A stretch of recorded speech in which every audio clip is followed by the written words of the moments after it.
Assalamualaikum warahmatullahi wabarakatuh. Salam sejahtera untuk kita semua. Salam Om Swastiastu, Namo Buddhaya, salam kebajikan.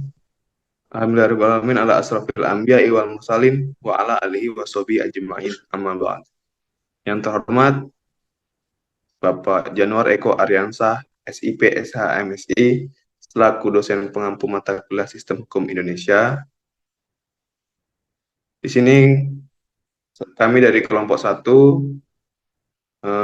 ingin memaparkan materi PPT yang judulnya Hukum Adat Indonesia. Sebelumnya, saya akan memperkenalkan anggota dari kelompok 1. Ada saya, Fahri Anwar, ada Nurul Aulia, ada Berti Aprianti, ada Nehemia Tipinbu. Sebelumnya, izin Nehemia Tipinbu dari kelompok 1 tidak bisa ikut dalam presentasi kali ini. Langsung saja kita mulai presentasinya. Kepada Berti Aprianti, saya persilakan.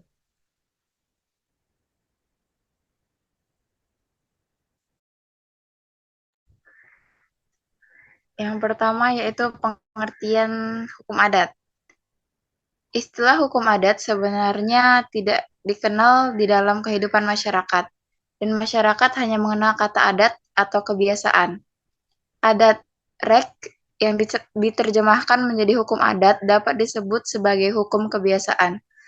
Van Dijk tidak menyetujui istilah hukum kebiasaan bisa disebut sebagai adat rek untuk menggantikan hukum adat dengan alasan tidaklah tepat menerjemahkan adat rek menjadi hukum kebiasaan untuk menggantikan hukum adat.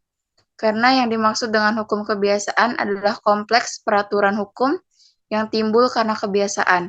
Artinya, karena telah demikian lamanya orang biasa bertingkah laku menurut suatu cara tertentu, sehingga timbullah suatu peraturan kelakuan yang diterima dan juga diinginkan oleh masyarakat. Sedangkan apabila orang mencari sumber yang nyata dari mana peraturan itu berasal, maka hampir senantiasa akan dikemukakan suatu alat perlengkapan masyarakat tertentu dalam lingkungan besar atau kecil sebagai pangkalnya.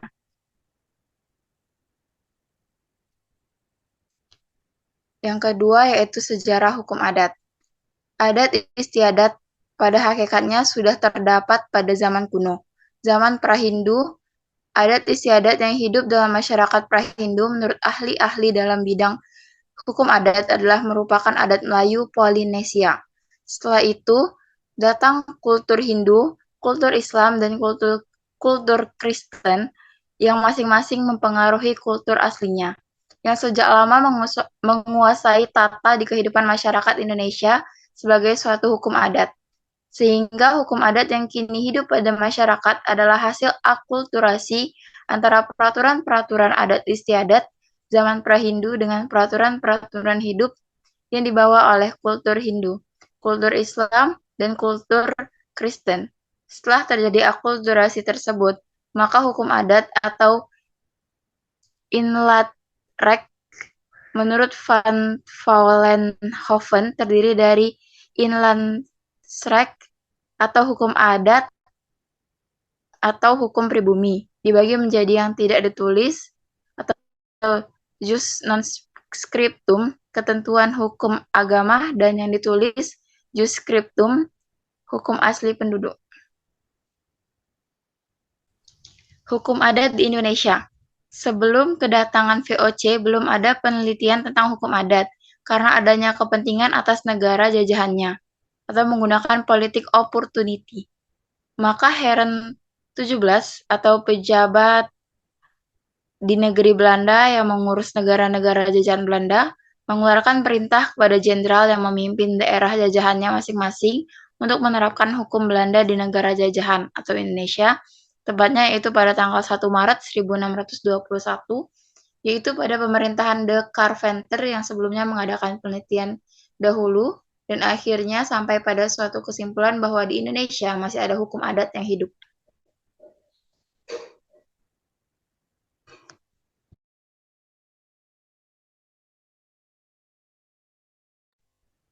4. Kodifikasi hukum adat, yaitu 1 tahun 1750 untuk keperluan Lanrat atau pengadilan di Serang dengan kitab hukum Mogarar yang mengatur husu pidana adat. Menurut Van Vollenhoven, kitab tersebut berasal dari hukum adat.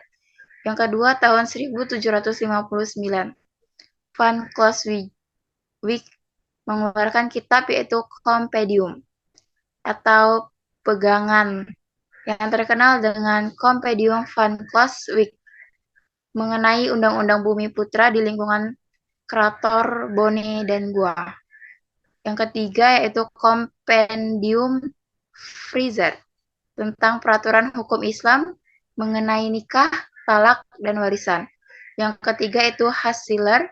Beliau berhasil mengumpulkan buku-buku hukum untuk para hakim di Cirebon yang terkenal dengan Papa Kem Cirebon. Bukti adanya hukum adat Indonesia sebelum masuknya bangsa asing. 1 tahun 1000. Pada zaman Hindu, Raja Dharmawangsa dari Jawa Timur dengan kitabnya yang disebut Civa Casana. 2 tahun 1331 sampai 1364, Gajah Mada Putih Majapahit membuat kitab yang disebut Kitab Gajah Mada. 3 tahun 1413 sampai 1430, Kanaka Putih Majapahit membuat kitab Adigama. 4 tahun 1350 di Bali ditemukan kitab hukum Kutaramanava. Kitab-kitab yang mengatur kehidupan masyarakat sebagai berikut. 1. Ruhut Parsauran di Habatohan, kehidupan sosial di Tanah Batak.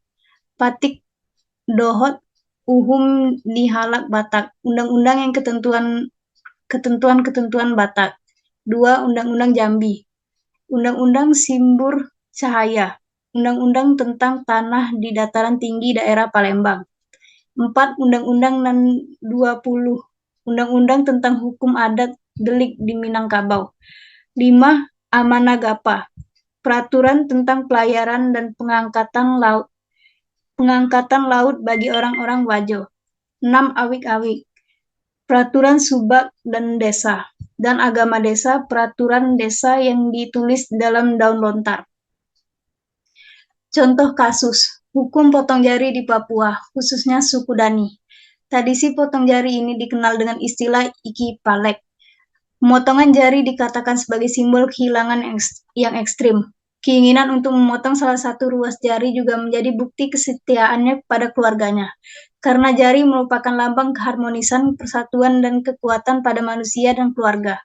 Orang Dani tahu betul bahwa ritual ini menyakitkan, tetapi mereka ingin melakukannya atas nama kesetiaan. Jika kebanyakan orang menggunakan ekspresi tangisan untuk mengungkapkan kesedihan mereka atas kematian orang yang dicintai, maka pedalaman Papua melakukan iki palek ketika kehilangan anggota keluarga. Tradisi potong jari ini juga dilakukan dengan maksud untuk mencegah datang kembali bencana yang menyangkut nyawa anggota keluarga. Tradisi potong jari ini dilakukan sejak awal dengan benda tajam seperti pisau, kapak, atau golok. Tradisi potong jari ini dilakukan sejak awal dengan benda tajam seperti pisau, kapak, atau golok. Ada juga yang melakukannya dengan menggigit ruas jarinya hingga putus, mengikatnya dengan seutas tali sehingga aliran darahnya terhenti dan ruas jari menjadi mati. Kemudian baru dilakukan pemotongan jari. Selain tradisi pemotongan jari, di Papua juga ada tradisi yang dilakukan dalam upacara berkabung. Tradisi tersebut adalah tradisi mandi lumpur. Mandi lumpur yang dilakukan oleh anggota atau keluarga dalam jangka waktu tertentu. Mandi lumpur mempunyai arti bahwa setiap orang yang meninggal dunia telah kembali ke alam, manusia berawal dari tanah dan kembali ke tanah. Awik-awik yang dianut oleh masyarakat desa Pakraman, Bali. Awik-awik merupakan suatu ketentuan yang mengatur tata krama pergaulan hidup di dalam masyarakat untuk mewujudkan kata-kata kehidupan yang ajeg di masyarakat. Awik-awik meliputi beberapa hal berikut seperti mengaksama atau memaafkan, dedosaan, denda finansial, kerampang, penilaian harta, kasepakan, tidak berbicara untuk jangka waktu tertentu, kaselong, diusir dari desanya, upacara parayascita, upacara pembersihan desa. Dalam pengaturan daerah Provinsi Bali nomor 3 tahun 2003, disebutkan bahwa hukum adat awik-awik dan pararem adalah hukum adat Bali yang hidup dalam masyarakat Bali yang bersumber dari catur dresta serta dijiwai oleh agama Hindu Bali. Catur dresta yakni ajaran-ajaran agama kuna dresta yakni nilai-nilai budaya, lokal dresta yakni pandangan hidup, dan desa dresta yakni adat istiadat setempat. Baiklah, terima kasih kepada Nurul dan Berti telah membacakan materi-materi yang telah kita buat dalam bentuk PPT. Dan kali ini saya akan membacakan kesimpulan dari materi-materi tersebut.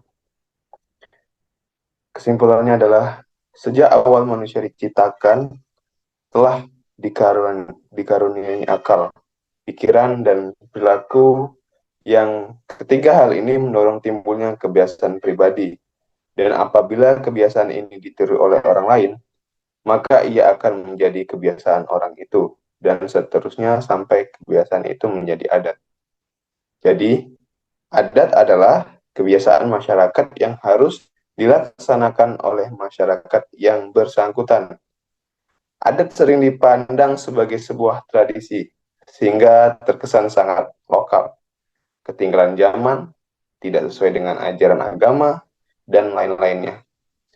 Hal ini dapat dimaklumi karena adat adalah suatu aturan tanpa adanya sanksi real atau sanksi hukuman di masyarakat, kecuali menyangkut soal dosa adat yang erat berkaitan dengan soal-soal pantangan untuk dilakukan, atau dalam kurung biasa kita sebut tabu dan kualat.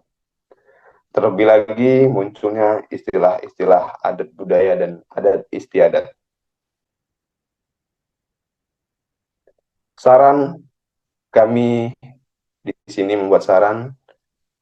Saya berharap kepada pembaca, khususnya mahasiswa Fakultas Fisip Unsri, bahwa kita harus melihat hukum adat sebagai latar belakang historis dari kelahiran hukum itu sendiri, dari aspek psikologis, hukum, dan tidak bisa dihilangkan dan dipisahkan dengan hukum yang ada sekarang ini.